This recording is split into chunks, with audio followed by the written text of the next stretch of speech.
Okay, a pleasant day to everyone.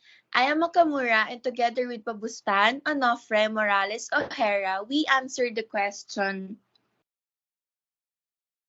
From a media consumer perspective, how do you describe the Philippine media landscape of the country today? Similarly, what is your assessment of the freedom of the press in the country? Okay, in a media consumer perspective, we describe the Philippine media landscape today as democratic yet abused. The freedom to spread fake news all over social media platforms has been one of the worst propaganda done in the country to oppress and worse, red tag the masses. According to the executive director of the Center for Media Freedom and Responsibility, the press researches, verifies, fact checks, and collects data to support news. However, with the media landscape that we have today, social media appraises the democracy and the reading comprehension of its users. With a democracy to read news up to believing it and spreading it without verification, it becomes a threat in our country's journalism.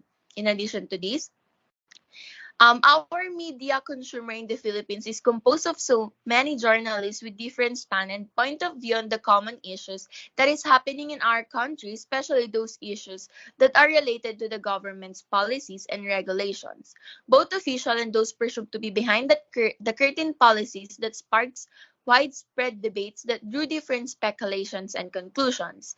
People in the media industry are apparently divided. There are the pros, and there are also those groups who are not afraid to criticize the government if they notice something that put the Filipinos in a disadvantaged position.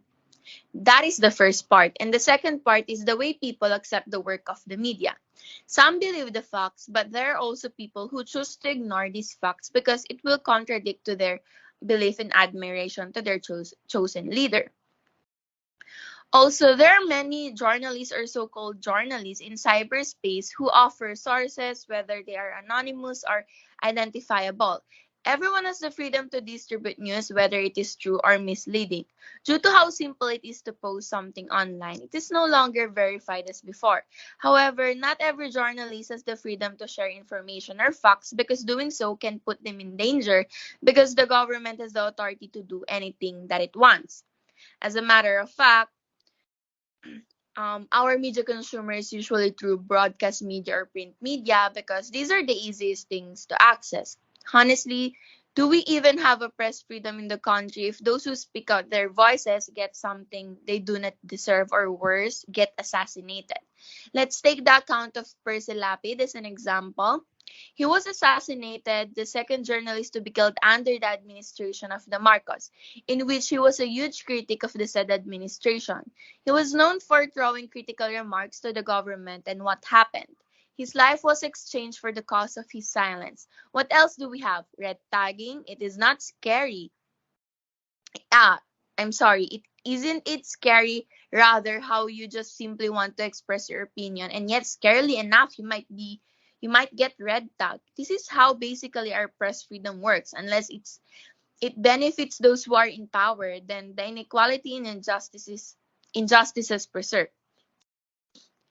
Therefore, um our conclusion is that severe tyranny is happening around. The deaths of journalists who try to expose human rights violations, corruption, and malpractices of the government show that the people with authority rule the media that we have. Not only that, but they also penetrate the people to believe their narrative and force to turn the masses against one another.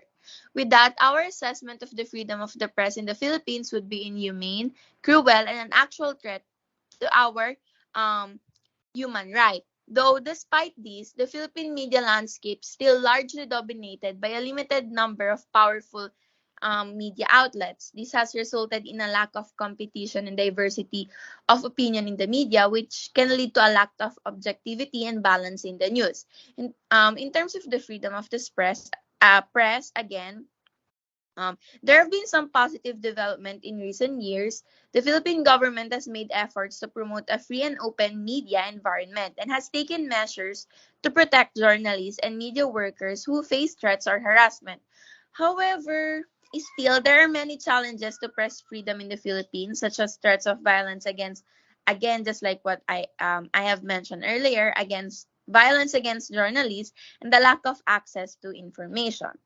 In addition to these, many media outlets are owned by a powerful corporate interest, which can lead to a lack of independence and critical reporting. And that will be all for our reporting. Thank you.